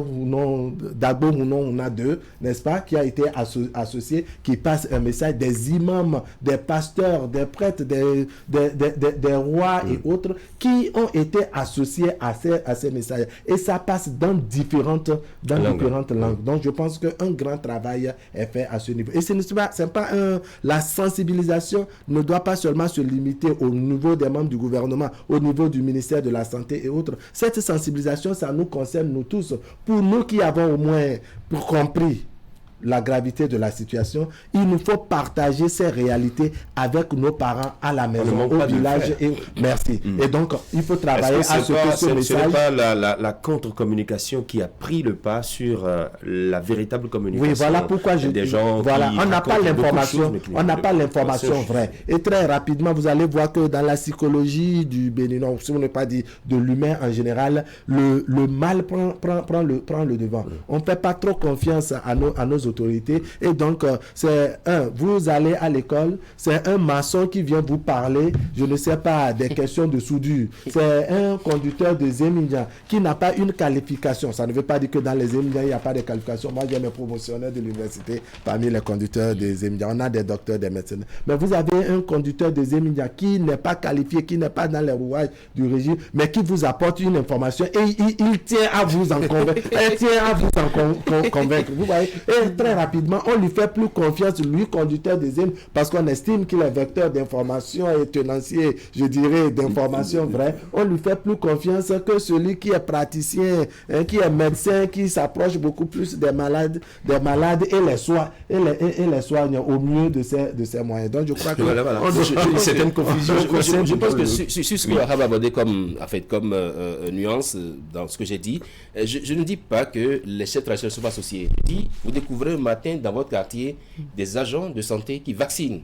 Il y en a, quand vous prenez le Godomela. Il y a des points de vaccination qui sont installés. Ils n'ont pas joué suffisamment leur partition pour gongonner la nuit. Par exemple, dire attention, chère population, il y a tel centre, centre forain, pour ainsi dire, de vaccination à tel niveau. Vous découvrez le matin et c'est de bouche à oreille, ça se dit, j'ai appris qu'il y a tel, et vous allez effectivement vous rendre compte que le système est mis en branle. Par rapport à l'autre aspect, vous avez votre... Mais vous savez, le Béninois aime des mesures d'accompagnement. Si on leur propose des pains et sandwichs, un peu comme on fait pour le don de sang, vous allez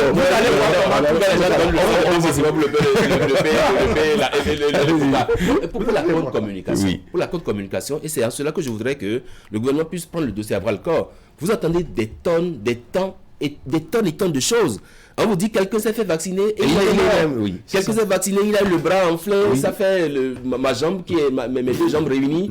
Et donc aujourd'hui, il y a la communication. Oui, pas sûr, et vous entendez même des agents de santé qui vous disent oui, tel s'est vacciné. Et ce qui fait que beaucoup de gens par le passé voulaient d'abord faire le test avant de se faire vacciner, parce qu'on nous a dit oui, que quand vous êtes déjà atteint de la maladie et que vous faites le vaccin, c'est pas bon. Donc je pense qu'il faut, à ce niveau-là, il faut qu'on puisse faire une sortie, mais une sortie, c'est pas médiatique, mais allez, bien conçue, ou expliquer aux populations, non, il se passe quelque chose. Sinon, le silence des autorités, le silence du gouvernement sur ce plan-là n'est pas de nature à arranger ce qui se passe aujourd'hui sur le plan de vaccinal. Oui, ce que Herman dit manque pas de pertinence, effectivement, sur ce qu'on entend et autres. Et je pense que le rôle de l'État aussi, c'est de décourager ceux qui publient, peut-être dans les forums et autres, ces informations dont ils n'ont pas les réelles sources. Parce qu'il ne faut pas partager une information pour la partager. On sait très bien que quand on découvre une information qui parle du coronavirus, qui parle du vaccin, et que c'est dans le sens négatif de ce qui a été dit par le régime, on doit se méfier.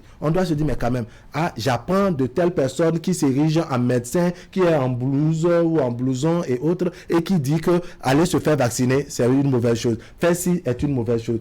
Pourquoi ne pas transmettre ce message, par exemple, au niveau du ministère de la Santé, des lignes vertes? Ça relève des lignes vertes qui relèvent donc de l'État, de manière à ce qu'on puisse apprécier et que le ministère puisse, à travers certains de ses cadres, sortir et démentir l'image et les audios qui passent, dit oui, vous allez rencontrer sur les réseaux sociaux telle vidéo et autres, ça n'a rien de concret, c'est de l'inforce et autres. Vous voyez, donc des démentis. Donc ce que Herman dit sur ce dossier, ça ne manque pas de pertinence. Et donc il y a possibilité aussi, avec la technologie qui a avancé, de décourager dans les groupes WhatsApp et autres, ceux qui publient. Il y en a qui restent même dans leur triste chambre, n'est-ce pas, et fabriquent ces genres d'audio et de vidéos à l'effet de décourager et d'inquiéter dans la on peut les décourager. Vous pouvez plus complet sur cette question-là. On ne nous a pas encore dit à ce jour-ci, quand vous avez des antécédents de maladies données, est-ce que vous êtes autorisé à vous faire vacciner? Sur ces différents également, on attend qu'on puisse nous dire,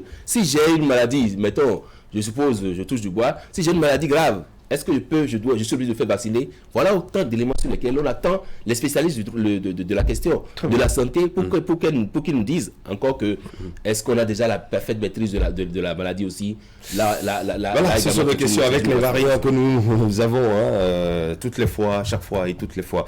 Allez, on va dire un petit mot sur cette innovation apportée dans l'espace médiatique chez nous en République du Bénin, notamment au profit des usagers du marché d'Antokwa, Wahab Ali Para, avec la radio Sojema qui veut autrement informer les usagers du marché. Oui, on a noté que la radio Sojema, n'est-ce pas, sous le leadership du directeur général Armand Gansé, a voulu innover, sortir des carcans, donc ne pas seulement se limiter au marché d'Antokpa. Et on a suivi à travers le reportage de Hakime Sédou Ouseni tout ce qui avait déjà été fait et tout ce qui est promis, n'est-ce pas, pour le compte de l'année 2022 et au-delà. C'est à entendre le directeur général, les questions d'acquisition de matériel qu'il y a eu pour rehausser, hisser haut la radio Sojema, même si ça devient concurrentiel, il faut le reconnaître. Oui, nous sommes dans un univers concurrentiel et chacun, ma foi, se bat à ses manières pour tenir, en tout cas pour garder la première place. Et Herman Gansé, ma foi, ne veut pas rester en marge, veut réveiller davantage la radio Sojema. Donc on nous a parlé d'acquisition de matériel sophistiqué, des matériels donc de dernière génération. Il y a une forme, je dirais, de restructuration au niveau de la radio, le personnel qualifié qui a été recruté, un encadrement, sinon l'ossature même, pour ne pas dire l'organigramme de la maison, le chef d'antenne, rédacteur en chef et autres. Tous ces éléments, tous ces acteurs dont une chaîne normale a besoin pour pouvoir fonctionner. Et je crois qu'ils apportent ce qu'ils ont appelé une innovation. les questions d'information, les flashs d'information qu'on apporte en français et en fond. Sogema, donc la radio Sogema ne veut donc pas se limiter à l'information liée au prix des denrées alimentaires, des produits de grande consommation. Je crois que la concurrence devient rude avec la radio Sogema. Et je crois qu'il y a bien de promesses que Amagan s'est fait pour que la radio Sogema puisse véritablement se hisser au rang des grandes radios de Bénin. On sait quand même que cette radio, pour son fonctionnement, a véritablement besoin de moyens quand on connaît un peu l'ampleur du marché d'Antokba et tout ce qu'il y a eu comme événement malheureux au sein de ce marché, notamment les incendies répétés. Il faut véritablement avoir les moyens pour communiquer avec les différents usagers, les commerçants, les acheteurs et bien d'autres. Moi, je pense que Amagan nous donne des occasions de rêver, nous donne des occasions de savoir qu'il y a des jeunes qui vraiment nous font honneur. C'est vrai que Radio Sogema, j'en ai entendu parler. J'y étais une fois, mais j'ai vu que c'est un petit truc quelque part, en plein cœur du marché. Je me suis dit, pourquoi ne pas en faire une grande structure, une vraie radio, pour faire en sorte que vous avez tantôt évoqué le cas de ces milliers de femmes. C'est le plus grand marché, pratiquement l'un des plus grands marchés de la sous-région d'Antokba. Et donc faire en sorte que ces femmes soient informées et bien informées. J'apprends dans la foulée qu'il y a eu un recrutement de personnel qualifié pour faire en sorte que cette radio puisse désormais fonctionner.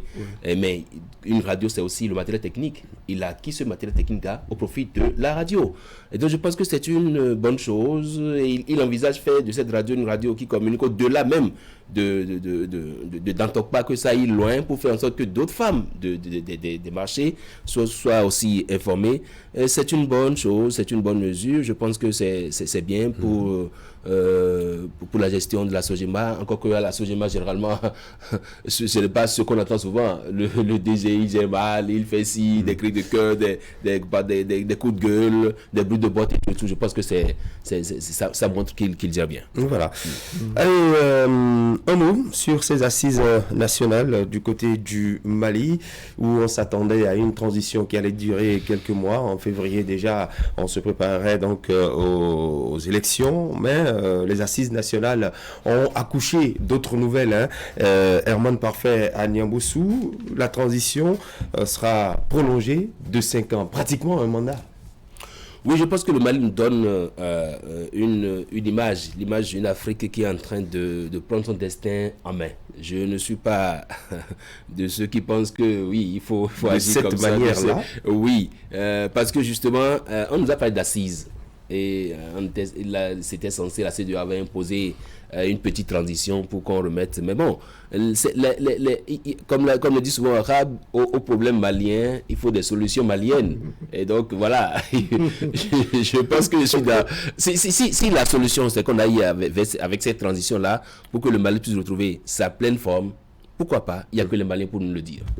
Il y a des partis politiques qui se sont regroupés et qui disent non à cette transition de 5 ans et qui dénoncent une certaine violation de la charte sur la transition qui a été adoptée il y a de cela quelques mois. Oui.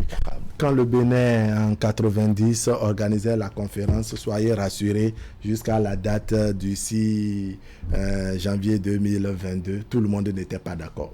Il y avait bien de mécontents. Ceux qui étaient en dépit des promesses de faire revenir les exilés et autres, il y en a qui n'avaient pas confiance, ils ne sont pas venus et ils ont critiqué. Il y a des professeurs d'université, certains à la retraite, d'autres encore en fonction, qui continuent de dénoncer le fait que tout ne s'était pas bien passé, que ce n'était pas comme ça qu'il fallait agir. C'est pour dire quoi? Qu'on n'obtient pas toujours l'unanimité face à ces genres de situations, puisque c'est l'avenir de toute une nation qui est engagée. Et donc au niveau de Assimi Goïta et compagnie, toute la junte qu'il faut, oui, la promesse initiale n'a pas été celle qui a été respectée. Mais on a mis ça, ma foi, sous le couvert des assises nationales. Genre, écoutez, nous, voici ce que, entre éléments en uniforme, nous, on avait décidé pour gérer la transition, mais on a élargi cela pour transformer ça en assises nationales. Et c'est un peu comme si ce sont les recommandations de ces assises-là. Bien entendu, la CEDEAO, qui est un conglomérat de chefs d'État et qui, ma foi, ne saurait dire s'il est d'accord, même si on note que les décisions de la CEDEAO, la plupart du temps, n'ont pas grand effet. Ce n'est pas la première fois que la CEDEAO montre sa désapprobation face à la manière dont les coups d'État s'organisent, à la manière dont les transitions sont gérées. Mais les problèmes maliens restent des problèmes maliens, même si ça nous concerne nous tous. Parce que quand ça commence par crépiter de l'autre côté, soyez rassurés, n'est-ce pas, tout le monde, comment dire, émane à cette formule-là que je crois la biche court vers la rivière, vers la rivière. Donc chacun choisit sa porte de sortie et les pays d'accueil, bien entendu, ce seront les pays où ça ne crépite pas, notamment le Bénin par exemple. Donc les problèmes maliens restent les problèmes maliens. Si les Maliens ont estimé, je crois que la CEDEAO doit accompagner le Mali à davantage étudier. Il ne faut pas seulement regarder la question de la durée de la transition. Il y a bien des... Quand on a mis les 5 ans, quels sont les leviers sur lesquels Assimi Goïta et compagnie veulent travailler, veulent agir avant de venir céder le fauteuil ou organiser les élections 5 ans après. Et donc, ces chefs d'État de la CEDEAO et autres qui ont une position tranchée, puis on dit, mais quand même, écoutez, sur tel dossier, n'est-ce pas, je crois qu'avec 6 mois, au lieu de 2 ans, on aurait déjà fini. Et la CEDEAO, très rapidement, n'est pas très précise quand Jonathan Goodluck est allé, a juste fait constater que les 5 ans équivalent, ma foi, à un mandat présidentiel d'un président démocratiquement élu en République du Nigeria. Il n'a pas voulu citer un autre pays. Ça, c'est une deuxième chose. En constatant cette longue durée, 5 ans, de mandat, la CEDEAO n'est pas repartie du Mali en précisant quelle aurait pu être la durée. On n'a pas dit vous aurez pu choisir 2 ans par exemple. On dit faites l'effort. Vous voyez, donc c'est même des facilités qu'on accorde de manière silencieuse à la junte malienne. Faites en sorte que, n'est-ce pas, la transition puisse être réduite. Et ça s'est arrêté. Ça s'est arrêté là. Vous voyez, ça veut dire qu'il y a de réels problèmes qui sont là, sur lesquels sans doute les assises nationales se sont penchées. Justement, quand on parle d'assises nationales, on se dit que d'ores et déjà, ce sont toutes les parties prenantes du Mali, les forces vives du Mali qui se sont retrouvées et qui ont changé. Mais est-ce véritablement une aspiration profonde du peuple malien, cette transition de 5 ans? Vous avez semblé ne pas comprendre ce que Rahab a dit. Quand vous faisiez la confédération dans ce pays, ils n'étaient pas tous d'accord. On n'était pas tous à Pierre Malédio. Il y en avait qui suivaient ce que les décideurs disaient par leur radio, leur gramophone. Même si c'est à la maison. Les décisions qui étaient prises n'ont pas arrangé tout le monde dans la période. Il fallait limiter les mandats, il fallait faire ci pour permettre à des gens de ne plus revenir au pouvoir. Et Nissé Force-Oglo a été choisi dans la foulée pour être Premier ministre et tout. 1 an de transition, il a été réélu. Tout ça là, c'est pour dire que jamais assise nationale dans un pays ne peut regrouper tout ce qu'il y a comme force vive dans le pays. Il y a un tri à opérer. Si au Mali, ils ont fait le choix d'aller aux assises nationales et que tous n'ont pas pris part à ces assises-là, il leur revenait de dire attention, sortez de ces assises-là, nous ne sommes pas d'accord, nous avons porté la voix de telle majorité, de telle minorité, de telle si, et nous n'étions pas d'accord. S'il y a eu un silence autour, et comme nous a dit que les assises ont validé les 5 ans, je pense qu'il faut, comme l'a dit Wakab, accompagner le Mali. Et il y a un sommet extraordinaire qui est annoncé, de la CEDEAO qui est annoncé pour dimanche prochain. Je ne sais pas ce qui est clair. Les chefs d'État et par principe vont bouder ce qui a été retenu au Mali. Mais une fois encore, à une crise malienne, il faut des solutions maliennes. D'accord, merci beaucoup. Voilà. Merci à vous, Wakab Ali Kora. Merci bien. Herman Parfait, à Niamboussou, nous allons observer la pause avec en nouvelle diffusion la rubrique en immersion de Ouliat Saloussi qui ce matin, accompagné de Moufid Sabouran, va nous emmener à la rencontre d'un passionné de vannerie. Il s'agit de Charlemagne Humbidji et qui exerce ce métier depuis des années. Juste après, on fera notre retour plateau pour la revue de presse.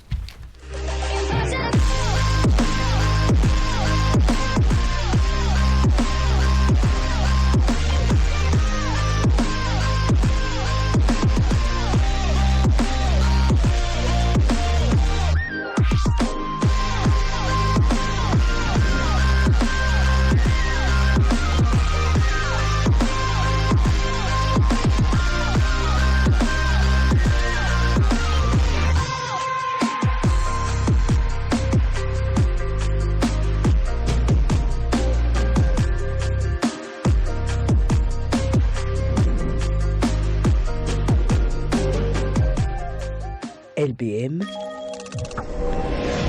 notre passion vous transporte.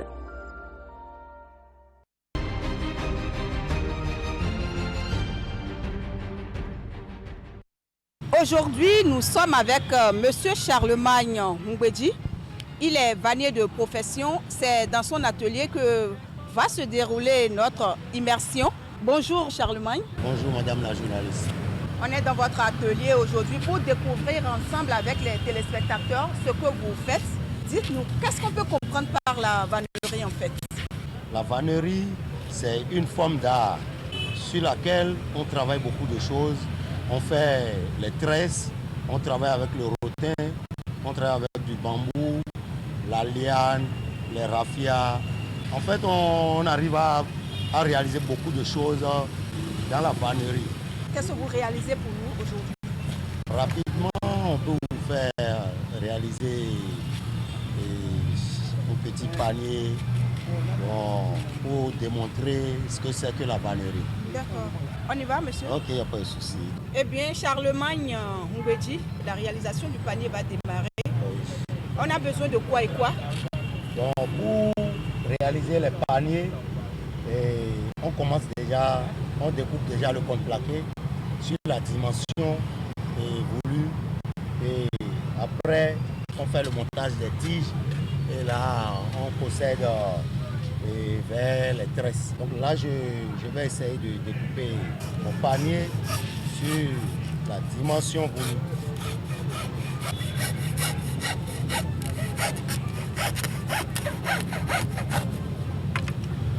Voilà. Je viens de découper le contreplaqué sur la dimension du panier. Qu'est-ce qui va suivre? Ce qui va suivre, c'est que on doit percer les trucs et mettre la tige dedans.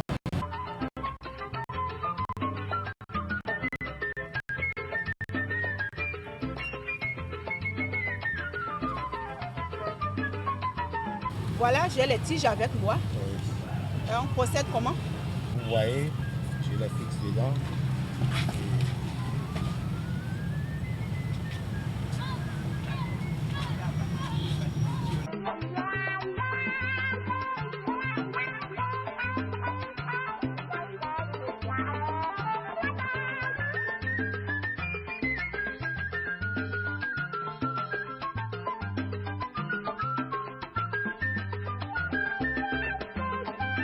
Après cette étape, on a des lianes déjà tirées.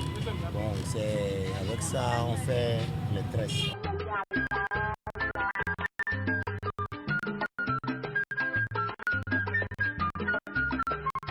Tout doucement, nous évoluons. Oui. On a commencé les tresses. Oui, on prend une tige, on met la liane dedans. Ça prend un peu de temps. Mais pourtant, on essaye d'évoluer à petits coups. Ok. Oui. Alors là, quelle difficulté vous rencontrez quand vous réalisez des genres de trucs? Notre difficulté, c'est juste au niveau de raser. Quand on veut gratter la liane, on gratte la liane. Après, il faut les tirer en fil. Après avoir tiré les lianes en fil, donc il faut procéder au tressage des paniers. Bon, les difficultés de matériel qu'on a sur le terrain, c'est que parfois, vous savez, les matériels, c'est des trucs qui ne viennent pas d'ici. Ça vient de Porto-Novo, ça vient du Nigeria. Et surtout au temps de la pluie, comme c'est des matériels qui se retrouvent dans les bas-fonds, donc quand il y a plein d'eau dans les bas-fonds, on n'arrive pas à avoir vite les matières premières. Donc là, je continue toujours de vous présenter mon tresse de panier. En tant que vannier, monsieur Charlemagne Mougbedji, dites-nous, qu'est-ce qui vous a fait aimer ce métier? J'ai la passion d'être un artisan. Donc c'est ça qui m'a poussé à me retrouver un peu dans la vannerie. Parce que je vois que c'est un travail, tu es assis, tu fais des réalisations et à la fin, tu te retrouves devant une œuvre importante. Quel a été votre cursus scolaire? J'ai été à l'école jusqu'au niveau de 6e 6e année dans le camp, au niveau CEP. Je vais également essayer de faire comme vous. Il n'y a pas de souci, madame. Oui, vous allez suivre les étapes de tresse telles que je le faisais depuis tout à l'heure. Un à un, il y a un qui rentre en bas, tel qu'on réalise les paniers quand même. J'y arrive à petits coups. Hein? Ah oui, pas mal. Voilà. Ah oui, c'est impressionnant. C'est bon. Vraiment. Voilà. Là, je suis à la fin de la réalisation de mon panier. Charlemagne Ngwedji, vous venez de réaliser un panier. Vous avez des ambitions pour le métier? Oui, j'ai vraiment beaucoup d'ambition même. Parce que la vannerie, telle que ça donne aujourd'hui, telle que ça se présente aujourd'hui, c'est un métier qu'on ne doit pas lâcher. Bon, mon ambition dans la vannerie est que je dois continuer avec ce que je suis en train de faire pour m'en sortir au moment où Dieu le veut. Charlemagne Ngwedji, je vous ai vu réaliser également des bouteilles avec du rotin. Parlez-nous de ça. Toujours dans mon art, pour avoir plus d'évolution, je sors, je vois des trucs, les gens font des réalisations. Mais ça m'est arrivé un jour dans la tête où je me suis dit, bon, il faudrait que je commence par réaliser ces genres de trucs. Et c'est comme ça m'est arrivé. Et je commence par faire des réalisations des bouteilles telles que vous le voyez ici devant moi. Eh bien, ces bouteilles, ce sont des objets décoratifs ou bien on peut les utiliser pour mettre de la boisson dedans? Bon, en fait, là, c'est des bouteilles avec lesquelles les gens font la décoration dans des bars, dans des restaurants, au mur. Mais en même temps, les gens les achètent pour aussi mettre les boissons locales dedans. Monsieur Charlemagne Ngwedji, nous voici à la fin de notre tournage. Est-ce que vous avez un message à passer? On a des jeunes, on a des handicapés aussi dans notre pays qui sont délaissés. Mais j'aimerais aussi que s'il y a des handicapés qui ont besoin de formations et du côté de la vannerie, nous on est prêts à donner des formations. Et les jeunes d'aujourd'hui qui ont aussi envie de s'introduire vers la vannerie, qui n'ont pas les moyens, n'ont qu'à se rapprocher de nous. Et tel qu'on a aussi les jeunes comme eux qui sont à côté de nous, qui travaillent avec nous, on veut aussi les voir auprès de nous pour recevoir plus de formations et beaucoup de choses comme tout ce que nous on a à leur apprendre. J'ai mon collaborateur qui travaille avec moi et on a les jeunes garçons qui sont aussi à côté de nous, qui font des formations auprès de nous. Tous nos clients qui se rapprochent vers nous, qui viennent nous solliciter et à travers tout ce qu'on est en train de faire, parce que si ce n'est pas bien, ils ne peuvent pas se rapprocher de nous. Et voilà, quand ils viennent, malgré toutes les difficultés qu'on a avec eux, et peut-être au niveau des montages, au niveau de la compréhension des commandes, mais malgré tout cela, on essaye de s'en sortir avec eux. Et on est très, très, très contents vraiment. Et on les remercie beaucoup pour leur soutien. Je suis au niveau de la cité Ouigo, en face le commissariat du Vaudier, et dans le trafic local où passent les motos. Eh bien, chers téléspectateurs, merci de nous avoir suivis. Rendez-vous mardi prochain. Et voilà, c'était avec Ouliat Sanoussi, nous étions en pleine immersion. La revue de presse à partir de cet instant, on va parcourir la colonne des parutions du jour avec Assiomo Kanya. C'est parti.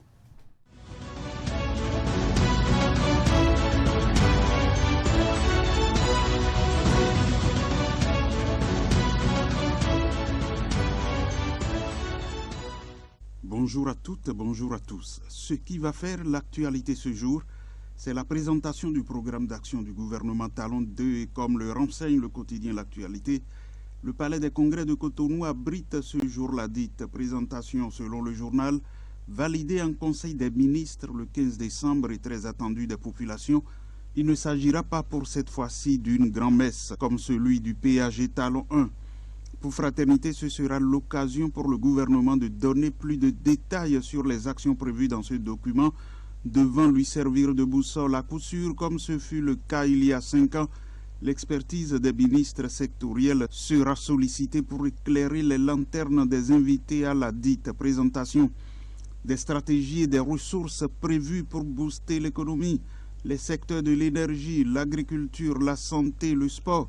Le parterre de participants aura une idée claire. Le journal fait observer que le Conseil des ministres du 15 décembre 2021 faisait état de 12 011 milliards pour soutenir le PAG 2, soit 51 de plus que le PAG 1. Et puis, comme le rapporte la cloche, après une courte pause réparatrice, l'équipe gouvernementale et son chef ont repris le chemin du travail ce mercredi. En effet, les membres du gouvernement sous la présidence effective du chef de l'État Patrice Talon ont tenu leur premier conclave hebdomadaire de l'année 2022. Une année qui s'annonce sous de meilleurs auspices quand on sait que bien de grands chantiers sont programmés pour être ouverts dans main domaine. Tous les chantiers engagés pour structurer la modernisation du pays seront poursuivis et de nouveau lancés. Le journal de faire remarquer que c'est donc une course contre la montre en 2022. Parlant de l'écologie et du développement durable, Fraternité note que l'actualisation des ambitions par rapport au projet de la zone industrielle de Glodigué rime actuellement avec non seulement l'accroissement de périmètre à dégager, mais aussi la prise en compte des normes sécuritaires, notamment écologiques. Évidemment, tout ceci ne sera pas sans incidence financière. De son côté, la cloche parle de l'aménagement d'aires marines protégées à Cotonou et Grand Popo pour écrire qu'elles permettront de sécuriser la mangrove et les ressources halieutiques disponibles dans ces écosystèmes qui regorgent d'une riche diversité biologique menacée ou en voie d'extinction, à savoir tortue marine, lamantin d'Afrique, baleines et dauphins, diverses espèces de poissons. Politique avec le matinal qui rapporte que le bloc républicain a célébré mercredi l'engagement de ses militants au cours de l'année 2021 à l'occasion de la présentation de vœux. Cet exercice de rétrospection a permis au ministre d'État Abdoulaye Biotchane, secrétaire général national du parti et son premier adjoint chargé de l'organisation des structures décentralisées, Robert Gbignan, d'inviter les militants à faire de 2022 une année de consolidation et de renforcement de la base pour maintenir le cap des succès éclatants. Dans la suite, l'autre vision rapporte la réaction de la présidente de l'Institut national de la femme et renseigne que Claudine Prudencio félicite Patrice Talon pour son message sur l'état de la nation et porteur d'espoir. Le journal la cite qui estime que ce discours du président Patrice Talon est un discours pertinent, un discours responsable, un discours producteur d'espoir.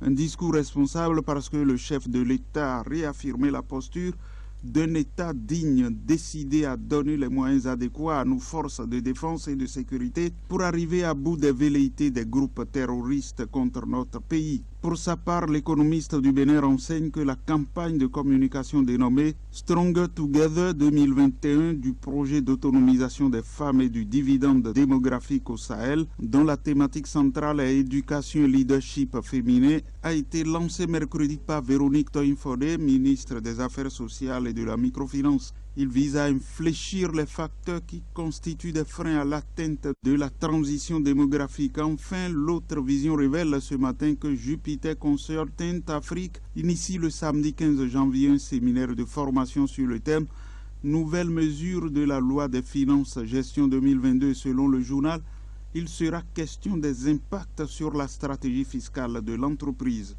Merci d'avoir suivi la revue de presse.